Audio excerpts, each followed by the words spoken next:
natin yung mga magiging kaibigan palagi natin. Mashallah. Salamat. Takbir! Mga kapatid sa Islam, itong huli na mga narinig ninyo, itong si Yusuf at saka itong si Ismail, isa sa mga dahilan siguro kung bakit may mga videos tayo sa social media, ay isa sila sa mga dahilan. Sila yung gumagawa ng ating mga videos. Gantimpalaan sila nawa ng Allah subhanahu wa ta'ala. Alam ko, ang mga videos na ito, mamatay man tayo, o kahit sino sa amin, inshallah, kung pinapakinabangan pa rin yan, kung yan ay totoong ikhlas mula sa amin para sa Allah, ay tatamasain yan. So, nakita ninyo, mga kapatid, tinawag natin ang ating mga kapatid, biglaan ito, mga ambush. Pero, mashallah, nakita natin na talagang palaban. Palaban ang kanilang pagbabahagi at pagbibigay. Ito ang gabay ng Allah subhanahu wa ta'ala na ibibigay niya sa tunay na sino ang naisin niyang bigyan. Ngayon, mga kapatid sa Islam, ang ating ibabahagi bilang pangalawang yugto ng ating pagpapahagi ngayon tungkol sa pagpapakatibay, pagpapakatatag sa Islam. Bakit natin ito hihilingin sa Allah, mga kapatid? Dahil siya ang magpapakatatag sa atin. Sino? Ang ating tagapaglikha, ang Allah subhanahu wa ta'ala. Yuthabbitu Allahu alladhina amanu bilqawli bithabiti fil hayati dunya wal akhirah. Siya ang Allah na magbibigay ng pagiging kapanatagan o pagbibigay ng kapanatag sa tao, sa pananampalataya, sa pagsabi mo sa una na ikaw ay pag ikaw ay namatay, nagsabi ng la ilaha illallah, si Allah ang naggabay sa iyo nun. So kailangan natin yun. Yuthabbitu Allahu alladhina amanu. Siya ang magbibigay ng pagpapakatatag sa isang mananampalataya sa oras na siya ay mamamatay, na magsasabi ng la ilaha illallah. May mga tao, mga kapatid, na mga Muslim, pero hindi nila na banggit yun. Yun ang ating hinihiling. Kaya ngayon, sa pangalawang yugto ng ating pagtatalakay, uunahin natin o ano ang magandang dapat nating unahin doon sa anong mga dahilan kung bakit nga ba tayo ay nawawalay sa ating pagiging matatag sa reliyon, o unahin natin ang mga paano maging matatag sa relihiyon na siyang ating layunin at inaasam-asam na maging matatag mula ngayon, bukas.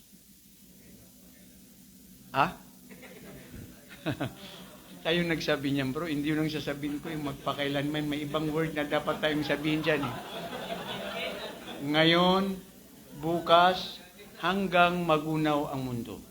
Hanggang dumating ang kamatayan. Kasi yung magpakailanman, Channel 7 yan . Mga kapatid, subhanallah. Okay, so anong unahin natin? Yung paano maging matatag o ang mga dahilan na hindi tayo, bakit tayo nangawalay o bakit tayo nangaligaw at bakit hindi tayo nagiging matatag? Paano maging matatag? Kailangan yan. Kasi yan ang dahilan kung bakit tayo nagtipon-tipon. Una, asbab at thabatu fid din. Mga dahilan para tayo ay maging matatag, maging permanente, hindi mawalay sa relihiyong Islam. Una ay ang al-ikhlas lillahi ta'ala. Fal-ikhlas asas. Qubulul a'mal. Kana labuda an yakuna mukhlisan lillah. So narinig na natin ang ikhlas. Ang ikhlas, samra na ikhlas, aro. Ang ikhlas, mga kapatid, ay ito ang pagbabasihan ng ating mga mabubuting gawain. Ikaw at ako na nandirito, walang nakakaalam kung sino ang ikhlas sa atin.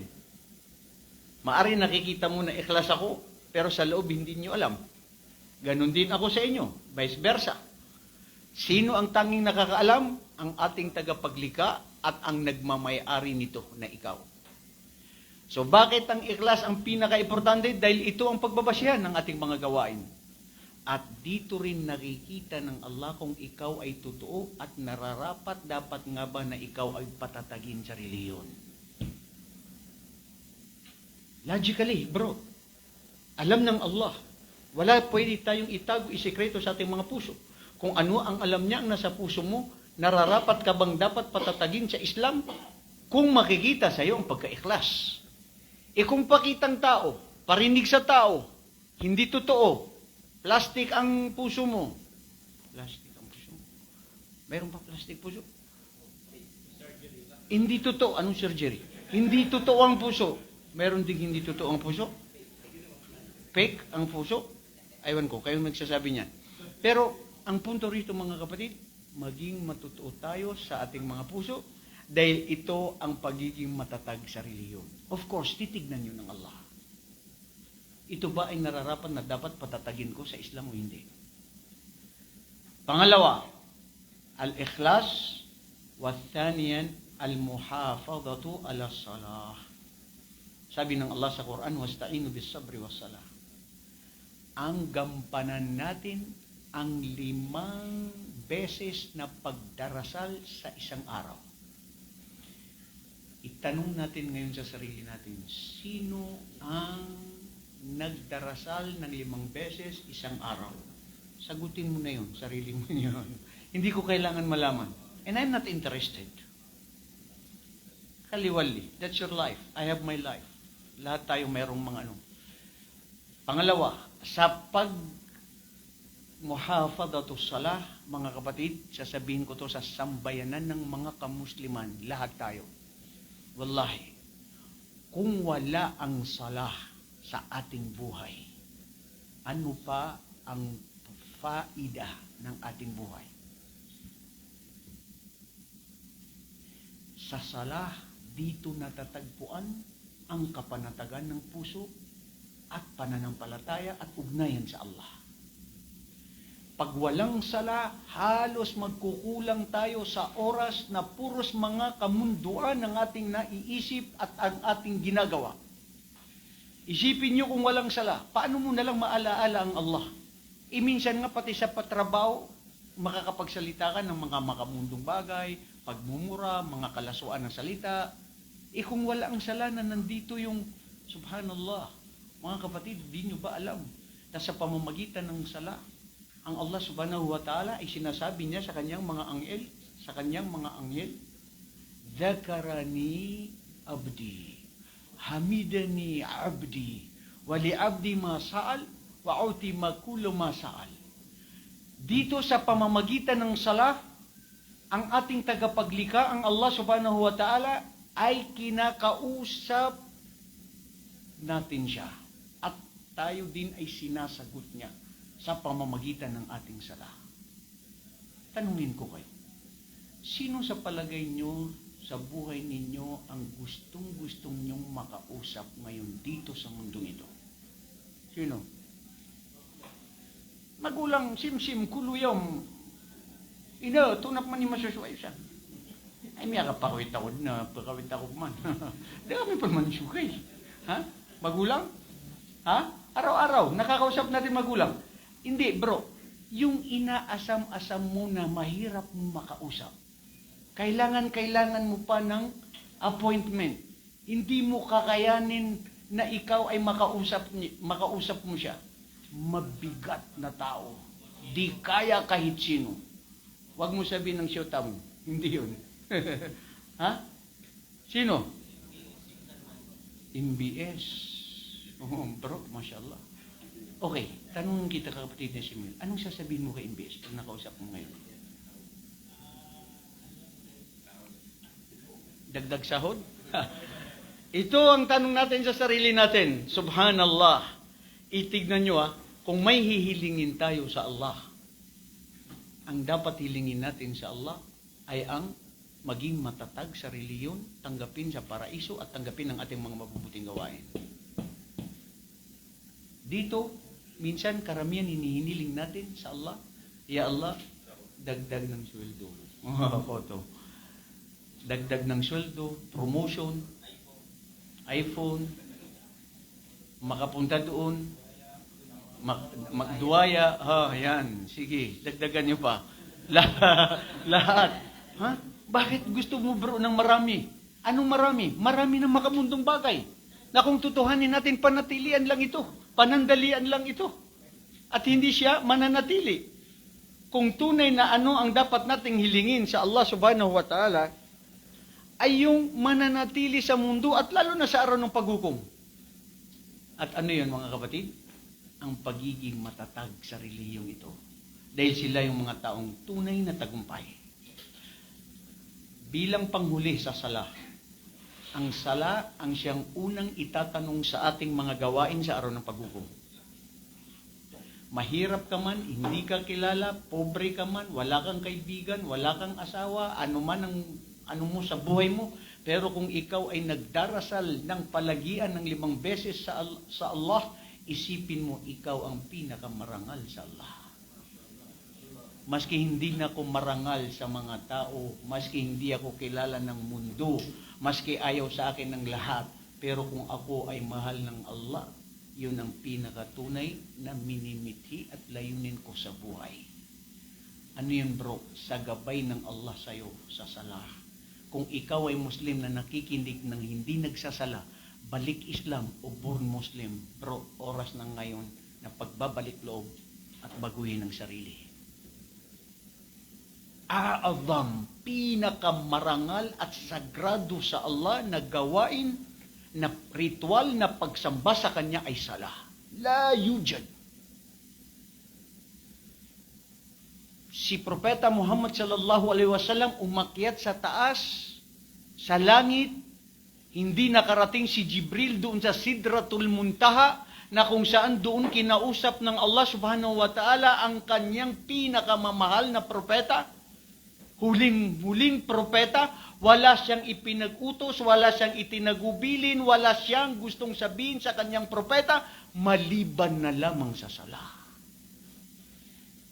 Nasaan tayo sa ating sala, mga kapatid? At kung hindi mo nararamdaman ang sala sa sarili mo, kung gaano ito kabuti, kagandahan ng dulot sa iyong buhay, wallahi kailangan mong baguhin ang iyong puso na maging tunay na dalisay sa iyong sala. Dahil dito natatagpuan. Si Propeta Muhammad sallallahu alaihi wasallam, hindi pa dumarating ang sala, sasabihin niya kay Bilal, "Ya Bilal, arehna bis-sala." O Bilal, ipanawagan na ang sala. Dito ko natatagpuan ng kapanatagan. Nakakausap ko ang Allah at sinasagot ako ng Allah subhanahu wa ta'ala. Anong problema ko sa buhay? Sa sala, sa pamamagitan ng sala, gumiginhawa ang aking buhay. Nakakapag-dhikr ako. Anong pinakamalaking ugnayan natin sa Allah? Wallahi ang sala. Innani anallah, la ilaha illa ana fa'budni wa aqimis salata li dhikri. Katotohanan niya Musa, walang Diyos na nararapat dapat sambahin maliban sa akin, na ako ang Allah subhanahu wa ta'ala. Itaguyod ang inyong pag-aalaala sa akin bilang koneksyon ninyo sa akin ay ang pagpapatira pa. Ngayon sasabihin mo, napakabuti kang tao, napakabait mong tao sa magulang, sa kahit sinong tao, tumutulong ka, tapos hindi ka nagsasala. Tapos may mga iba pang diyang mga kababayan, bro, pray tayo, halika, punta tayo sa masjid. Nagyaw na ka din, tugos na ko nga. Allahu Akbar, ya Allah. Yung iba pa sinasabi pa niya, bro, magsala ka. Nagniyan na ako na 1 taon na ako magsasala ngayon hindi na ako magsasala. Hada istihza'u fid din, wallah. Pagmamaliit ito sa reliyon ng Allah. At kung ito'y totoo sa puso mo, yung pagmamaliit sa reliyon, kufr. Pagiging kufr ito. Itigib mo na lang ang dila mo, huwag ka nang magsalita kung ayaw mo magsala. Hindi sa pinamaliit mo ang sala. Kufr fid din, kharijun minan millah. Pwede ka makalabas sa Islam. Mga kapatid, dahil sa sala, dito nabubuhay ang Muslim. Dahil sa sala, ito ang susi ng paraiso. Dahil sa sala, si Propeta Muhammad sallallahu alaihi wasallam, huling segundo ng buhay niya. Tandaan nyo huling segundo ng buhay niya. Hindi niya sinabi na saan si Fatima o Aisha, na saan si mga anak ko, apo ko, si Hasan, si Hussein, anong nangyari? Anong sinabi ni Propeta Muhammad? As-salah. Ya Aisha, hal sallan nas? O Aisha, nagdasal ba ang mga tao? Nagdasal ang mga tao. Sabi ni Aisha, oh yagsugo ng Allah, hindi pa sila nagdarasal kasi inaantay nila na ikaw ang mag-imam. Gusto nila ikaw ang mag-imam, sugo ng Allah, dahil ikaw ay may karamdaman. Sabi ni Propeta Muhammad sallallahu alaihi wasallam, kung kaya ko lang magdasal. Walay, may sakit na si Propeta Muhammad, malala na nawawala sa isip, tapos natutumba na naman, paggising na naman niya na nasa tamang pag-isip. Ya Aisha, nasaan ang mga tao? Nagdarasal ba sila? Ganun ka-importante ang sala, bro. Mawala ang trabaho mo, mawala ang pera mo, mawala ang pamilya mo, mawala kahit sino mawawala talaga yan. Huwag lang mawala sa iyo ang sala. Wala kang utang na loob na isang Muslim na hindi nagsasala sa Allah. Tignan niyo si Iblis. Isa lang ang kasalanan na ginawa niya na magsujud kay Adan. Anong ginawa? Pinatalsik ng Allah sa paraiso. Pag ikaw ay nagdarasal bilang Muslim, si Iblis galit na galit siya. Ito ang dahilan kung bakit ako ikinasuklam ng Allah dahil sa pagsasala ninyo. Kaya bawat isa sa atin, si Iblis, wallahi hindi niya gusto na tayo ay nagsasala. Kung hindi ka nagsasala, kampon ka ni Iblis. Walang unang tatanong sa atin kundi ang sala, mga kapatid. Kung gusto mo maging matatag sa Islam, sala. Nakakausap mo ang Allah. Pinapakinggan tayo ng Allah. Ipinagmamalaki niya tayo sa kanyang mga anghel. Allahu Akbar. Okay, mga kapatid, pangatlo, sa para maging matatag ang ating relihiyon na maging lagi sa pananampalatayang ito, mulazimatul qiraatul Quran. Nasaan tayo sa Quran? Tingnan natin sarili natin. Araw-araw ba nababasa natin ang Quran? Hindi ko sinasabi ito sa inyo. Ako mismo, tatanungin ko sarili ko. Wallahi, pag hindi ko nabasa ang Quran sa isang araw, sabi ko sa sarili ko, sakim, makasalanan, 24/7, 5 minuto lang o 3 minuto na mabasa mo ang Quran. Hindi mo ba alam ang Quran?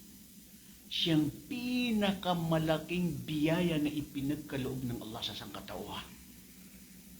Pag binasa mo ang Quran, isang letra, magiging 10 hasana ang makukuha mo sa Quran.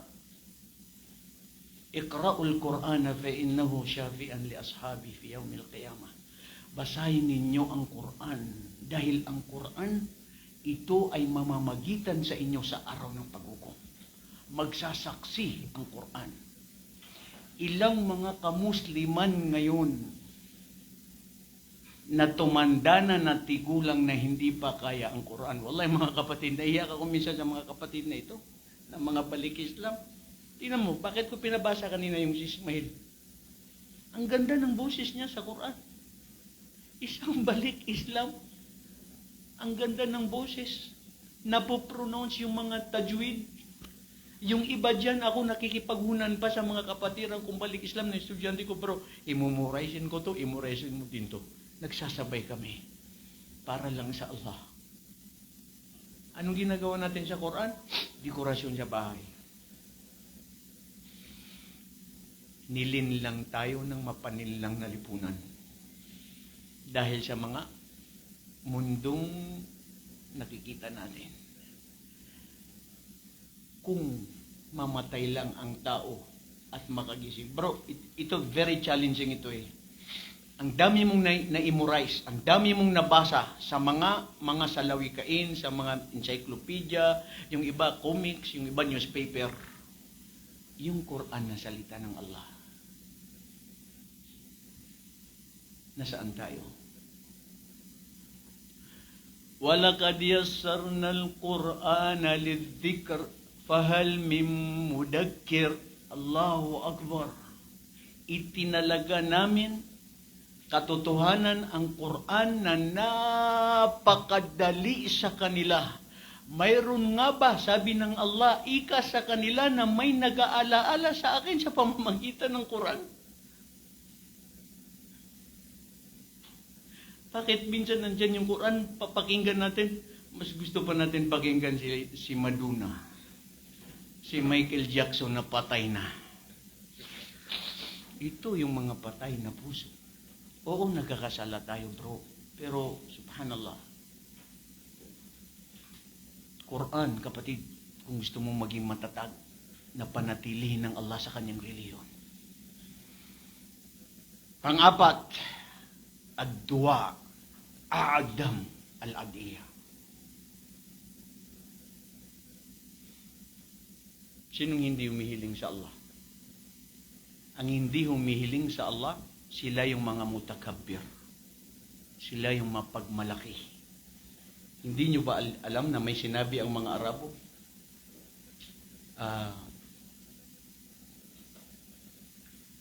Wag kayong humiling. La tas'alan nasa hajatan. Was'alil ladhi abwabahu la tuhjab. Wa idza sa'alta an-nas, Allahu yaghdab. Wa idza tarakta su'ala, Allahu yaghdab. Huwag kayong humiling sa inyong mga kapwa-tao, sa inyong mga pangangailangan. Allahu Akbar. Bro, may kailangan ako sa'yo, posisyon, pera, anuman, diretso ka sa Allah. Siya ang magpapahintulot. Huwag kang dumiretso sa tao na siya ang magbibigay sa'yo at magbibigay ng solusyon sa iyong problema. Humiling ka doon sa ang kanyang pintuan ay kailanman hindi nagsasara. At pag hindi ka humiling sa kanya, siya'y magagalit sa iyo. At pag humiling ka sa kapwa mo tao, magagalit sa iyo ang Allah. Ngayon, tignan mo sarili mo. Saan tayo humingi? Bro, ang dua, mukhul ibada. Ang dua, paghiling sa Allah, ito yung ulo ng mga pagsamba sa Allah. Ang ating sala, siya na yung dua. Kailan lang tayo nagdudua, bro? Nagdudua lang tayo dahil minsan may kailangan tayo sa Allah. Hindi ba pwede na magdua ka na, Ya Allah, alhamdulillah, Ya Allah, nanatili ako, nakapunta ako sa ganitong lugar. Ya Allah, sana panatilihin mo ako lagi na makapunta sa ganitong lugar. Kanina, itong mga kapatid ko, yung kasabay ko kanina papunta sa masjid. Sabi niya, Ustad, napakalaking biyaya na nakasama ko ngayon sa inyo dito sa pagpunta natin dito. Hindi man tayo nakatulog, Ustad, pero magsasaksi ang ating mga mata na hindi tayo nakatulog dahil para sa pagtitipon para sa Allah at pagbibisita sa ating mga kapatid. Pagtitipon ng kaalaman. Anong pinag-uusapan natin dito? Kaalaman. Wala nang iba. Pananampalataya sa Allah subhanahu wa ta'ala.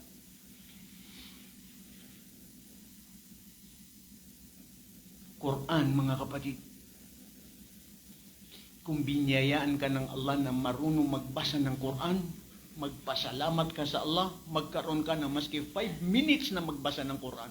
Wallah, may isang sheikh na kaibigan ko. Amrullah, hindi mo ba alam na babasa ko ang Quran 3 beses ng buong buo sa isang buwan? Tigulang man to ba eh. Sabi ko na saan ako, hindi ko pwedeng ikumpara sa kanya. Magmula noon, Ya Allah, alam mo to, Ya Allah, ikhlas, inshallah. Wallahi bro, nagilty ako sa sarili ko. Ang ginawa ko noon, mula noon hanggang ngayon, ginagawa ko, every month, gusto kong basahin ng Quran na matapos ko siya.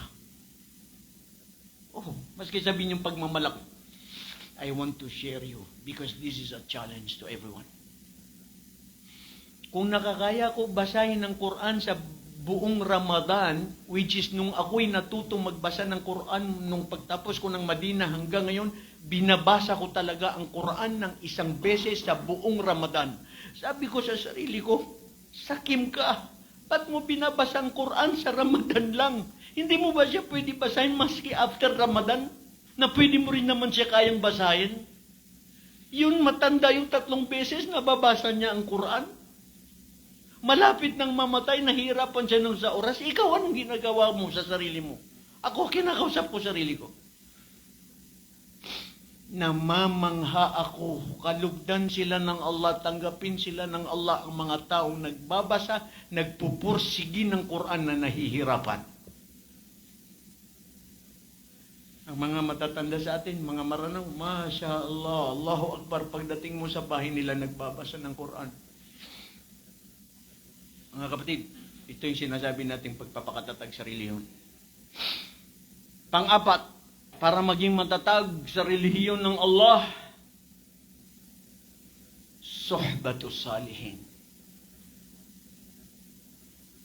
Kayo, sino itong mga kaibigan nyo?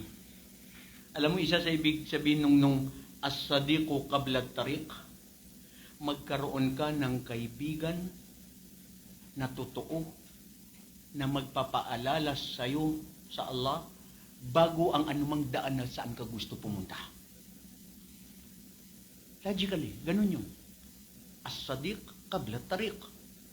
Kaibigan ko to na mabuti. Bro, saan ka pupunta ako sa iyo. Sasama ako sa iyo. Dahil alam ko, kahit saan ka pumunta, alam ko ito ay daan patungo sa paraiso. Sadiqi, kaibigan mo, nang itinuturo niya sa iyo, makalimot sa Allah, paggawa ng kasalanan, kamuhian ng Allah, kalimutan ng Allah, hanapin mo yan, idadaan ka niya sa daan patungo sa impyerno. Ito ang totoo.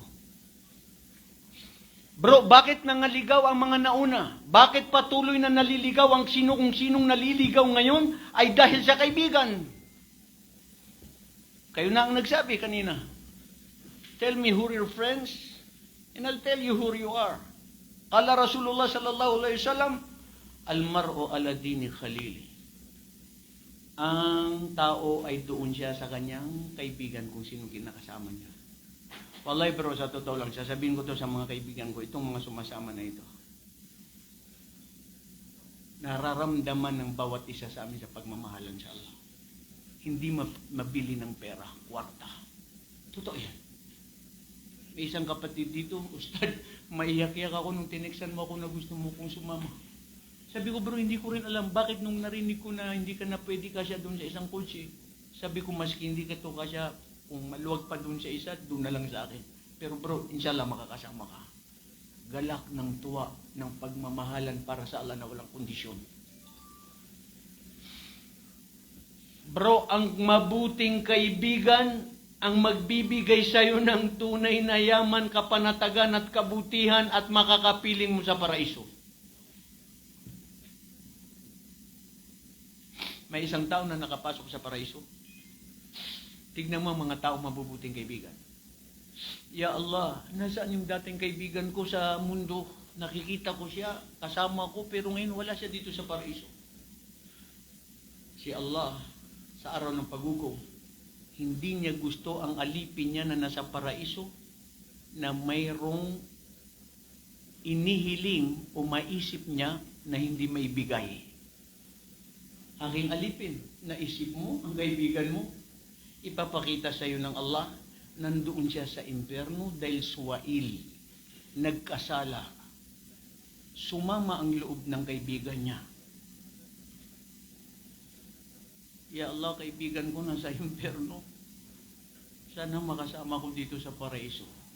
Sasabihin ng Allah, hindi pwede ang tao makapasok sa paraiso na anuman ang hilingin niya na hindi ko ibigay. Tawagin mo ang kaibigan mo sa impyerno na makasama mo sa paraiso. Allahu Akbar. Bro, kayo na magkakaibigan para sa Allah na walang kondisyon. Nararamdaman natin yan, di ba?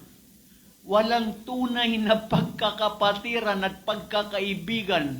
Wallahi, maliban na lamang sa Islam na walang kondisyon.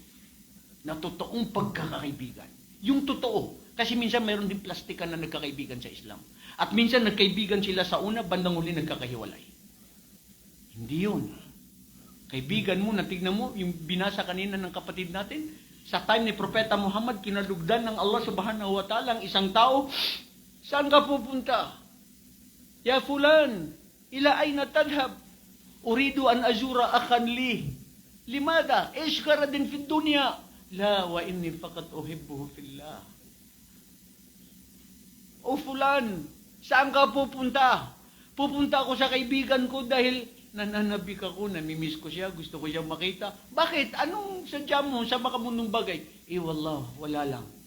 Dahil mahal ko lang siya para sa Allah. Sabi ng anghel, ako ay sugo ng Allah na sabihin sa iyo na mahal ka ng Allah dahil sa pagmamahal mo sa kaibigan mo.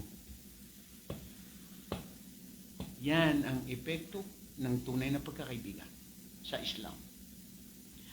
Mga kapatid, marami ito ang patungkol sa mga pagiging matatag sa ating relihiyong Islam. Bilang panghuli ay kukunin natin yung as-sabr. Pagtitimpi. Saan tayo magtitimpi? Sa kahit sino. Pagtitimpi sa pag-uutos ng Allah, sa mga ipinagbabawal ng Allah, at pagtitimpi sa mga bala doon sa mga dumarating na mga problema, trahedya sa ating buhay. Pero napakaganda ng ayan na sinabi ng Allah subhanahu wa ta'ala sa Quran patungkol sa pagtitimpi sa mga kaibigan na nagtuturo ng larangan ng kabutihan. A'udhu billahi minash shaitanir rajim. Wasbir nafsaka ma'al ladhina yad'una rabbahum bil ghadati wal 'ashiyyi yuriduna wajha. ولا تعد عيناك عنهم تريدها زينة الحياة الدنيا وفي الأخير ماذا قال الله سبحانه وتعالى وكان أمره فرطا. Magtimpi ka o Muhammad o magtimpi ka o Muslim, kayong nasambayanan ng mga kamusliman doon sa mga tao na sila ay nagtuturo ng kabutihan, nagdadakwa para sa Allah. At huwag kayong lumingon doon sa mga tao na ang kanilang mga pangarap at layunin ay mga makamundong bagay na kung bakit sila ay nangaligaw at kung sino ang makisama sa kanila patungkol sa mga ganito ay sila ang kanilang kahantungan ay ang mga kalugian sa araw ng paghukom. Bro, itong pagsama ninyo sa akin, actually pupunta man lang kami dito, 4 lang kami, kutsi ko lang. Prangkuhan tayo. Pero naisip ko, kaalaman ito at alam ko na mahal nyo ang Islam at ang pag-aaral. Kaya in-invite ko kayo. Kusang loob, gustad, sama kami at ang marami pang gustong sumama. At nandirito tayo sa lugar na pagpupulong na kalugod-lugod sa Allah. Okay, natapos na yun mga kapatid. 3 lang ang kukunin natin dito sa mga sinasabing mga min Adam mawani at tiba. Bakit nawawala ang pagiging tatag sa ating reliyon? Nawawala? Oo, nawawala. Bakit? Kasi ang puso, nagbabago. Kasi ang buhay, pagsubok. Kasi ang pagtingin mo sa sarili mo, hindi ka mananatili, hindi ka mananatili, maliban sa kung sino ang pananatilihin ng Allah subhanahu wa ta'ala sa kanyang reliyon at sino ang kanyang gagagabayan. Pira mga tao ang matuturo na miya dadag sa Oriyan. Mabagarso akidiyan na kaya Oriano na miya limpang yan na ginawa niya nga sabab ko kaya liyo ko buris kaya yan sa ginawa niya na mangimpuruan dapan tagantaw udi na kurang sa dua udi na ikhlas di tanud nutusud nga di tanu kataon antay mag-ikhlas ugid nasuturuan na si itong ko Allah. Bro, ang gabay mula sa Allah hindi sa'yo, hindi kay Propeta Muhammad. Kung sinong ginabayan ng Allah, walay may isang sheikh, sinabi niya, saan nyo makikita ang taong tunay na pinakamasaya? Sabi ng sheikh, punta kayo sa mga Islamic Center. Bro, na mga ako, nung narinig ko yun, sabi ko, bakit nandun sa Islamic Center? Nasa Islamic Center ako. Parang hindi ko nakikita yon. Bro, naramdaman ko, nadadama ko minsan na mayroon akong pinasasyahada, babae, lalaki. Bro, tanggap mo na talagang Islam. Iiyak yan bro, bago magsabi. Sasabi niya, asyhadu an la ilaha illallah. Hindi niya naintindihan ang sinasabi niya, pero ang puso ay nakakaunawa at naintindihan niya. Ginabayan siya ng Allah. Mahal siya ng Allah. فَمَنْ يُرِدِ اللَّهُ أَنْ يَهْدِيَهُ يَشْرَ صَدْرَهُ لِلْإِسْلَامِ. Sino ang bibigyan ng Allah ng gabay at habag, bubuksan sa kanyang puso't isipan ng Islam. Walang makakapigil. Kaya sinabi ng mga pantas, kung alam lang ng mga hari sa mundo, ano ang nasa Islam, wallahi aagawin nila ito sa mga Muslim ng sukdulan na tatanggalin sa inyong Islam. But they don't know what Islam is all about. Sinisiraan pa nila ang Islam. Magpasalamat ka, bro, sa Allah na nandito ko sa Islam. Okay, ano ang mga dahilan kung bakit tayo hindi tayo nagiging panatag sa reliyon o hindi tayo nananatili sa reliyon o bakit siguro tayo ay naliligaw? Dahil una ay ad-dunubul maasi. Bila tauba. Dunubul maasi, nagkakasala tayo, pero dapat magtauba ka. Pero dito walang tauba, patuloy ka ring maliligaw at mawawalay at lalong titigas ang puso mo sa paggawa ng kasalanan. Kasi hindi ka nagtatauba. Bro, magkasala ka, pag nagtauba ka, maiisip mo na nandyan ng Allah ang mahabagin. At lalo kang napapanatili sa Kanya. Kailangan natin ng tauba. Pangalawa, al-ghaflatu an dhikrillah. Ang pagiging pabaya sa pag-aalaala sa Allah. Wallahi, walang tunay na pinakasagrado at pinakamainam na pinakamabuti sa tao ay ang pag-aalaala niya sa Allah. Alladhina amanu wa tatma'innu qulubuhum bi dhikrillah. Ala bi dhikrillah tatma'innul qulub. Sila yaong mga naniniwala sa Allah. Sa pamamagitan ng paniniwala nila sa Allah subhanahu wa ta'ala, alladhina amanu wa tatma'in. Sa paniniwala nila sa Allah, ang kanilang mga puso ay naghuhumali. Ang kanilang mga puso ay nalulumbay. Sa pamamagitan ng ng kapanatagan, kasiyahan at kapanatagan at katahimikan dahil sa pag-aalaala sa Allah. Sinabi ng Allah, hindi ba ang pag-aalaala sa Allah ang siyang nagbibigay ng kapanatagan sa puso? Sagot, bro. Tama, hindi? Tama. Ang pag-aalaala sa Allah nagbibigay ng kapanatagan sa puso. Katahimikan ng puso. Nawawala ang problema natin. At sa totoo lang, ang hindi niya naaalaala ang Allah, patay tayo sa Allah. Pangatlo, itba asyahawat wa haulai al-rifqusu. Pagsunod sa kalaswaan ng sarili, pagsunod sa paggawa ng kasalanan na kasama pati ang mga masasamang kaibigan. Yun. Yung una, nakuha natin, mabuting kaibigan, magpapaalala sa iyo sa Allah. Masamang kaibigan, saan kanya dadalhin? Sa mabini, sa ermita. Nakarelate kayo, bro. Ha? Seryoso kayo ngayon, natawa ka bigla, bro. Bakit nakarelate ka sa ermita? Mabini? Ustad, hindi naman lahat ng pumupunta sa mabini, ermita, masama. Lahat tayo pumunta doon ka, nag-apply ka ng Saudi Arabia, di ba? Ha? Depende kung ang sinong pupuntahan mo doon sa ermita at saka sa mabini. Ha?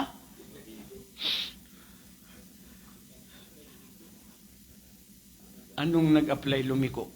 Hindi ko alam yun, Ismail. Ngayon ko lang yun narinig, yung lumiko na yun. Bilang panghuli, mga kapatid, wallahi, masaklap ito.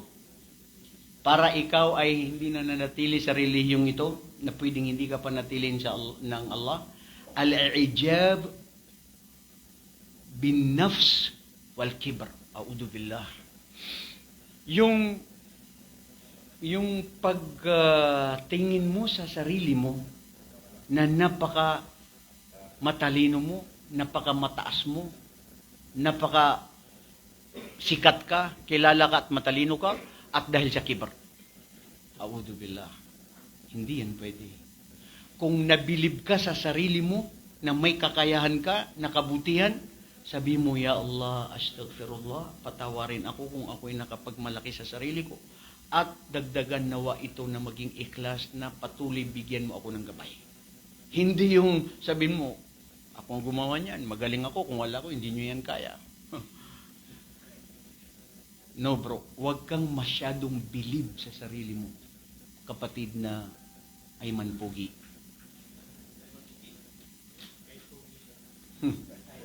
Kahit pogi ka bro, huwag mo ipagmalaki na pogi ka. Bilang panghuli bro, at tarkud du'a wal isti'ana min Allah. Ang pagpigil na hindi ka humiling sa Allah at sa pagiging pabaya sa kanyang mga pag-uutos.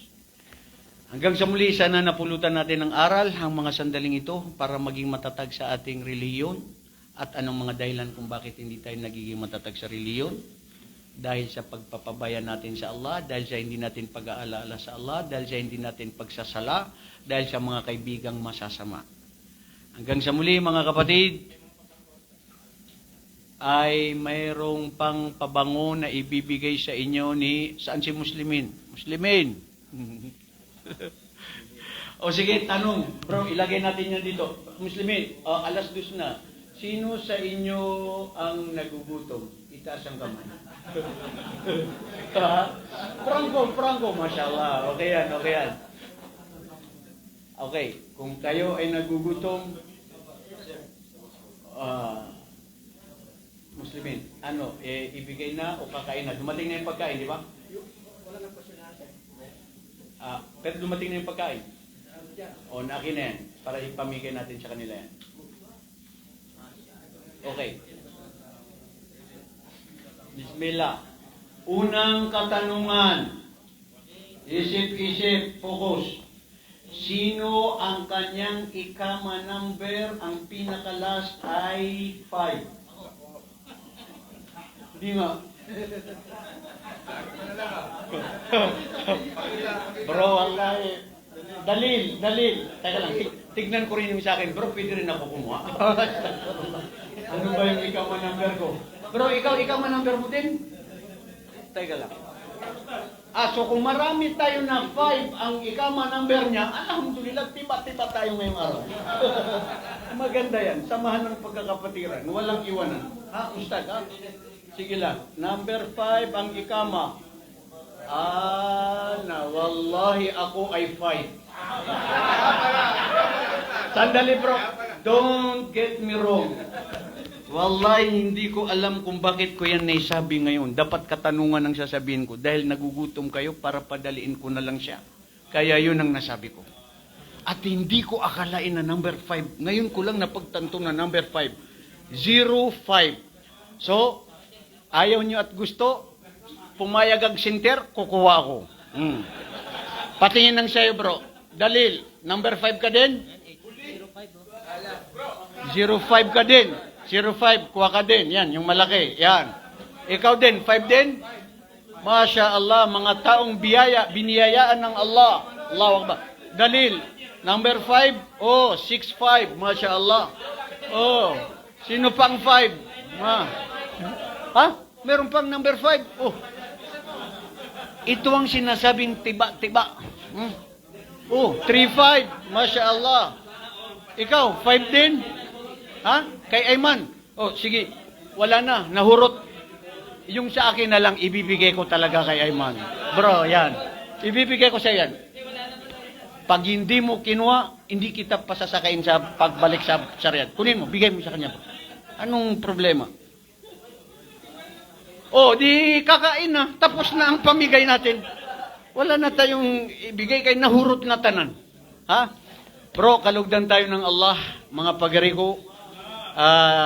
Timuntan mo Allah sa surga. Pagkababaya ako, amala, sa kele ako kan mga pagari ng mga bangsawa, mga maranaw. Pangadikan waki, hagilalan sa surga. Mataan. Si pagkatuon sa titua, kalilinta dagu kapipi ginawa. Pangadigano ka, giilalan sa surga, agugi ka pakaptimot-timot mo. Balasang anwala sa kaya pakadar payo, mga pagarigo. Alhamdulillah. O bro, anong announcement mo? Ha? Huwag mo na tayo-alis na.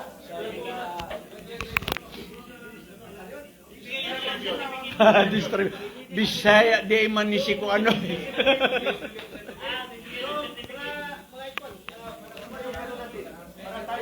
Oo, gamitin yan, gamitin yung microphone. So, wala ko nang tatayo kay distribute yung mga certificate ng mga natin lahat. So, Salam kano, mga pagari ko. Warahmatullah.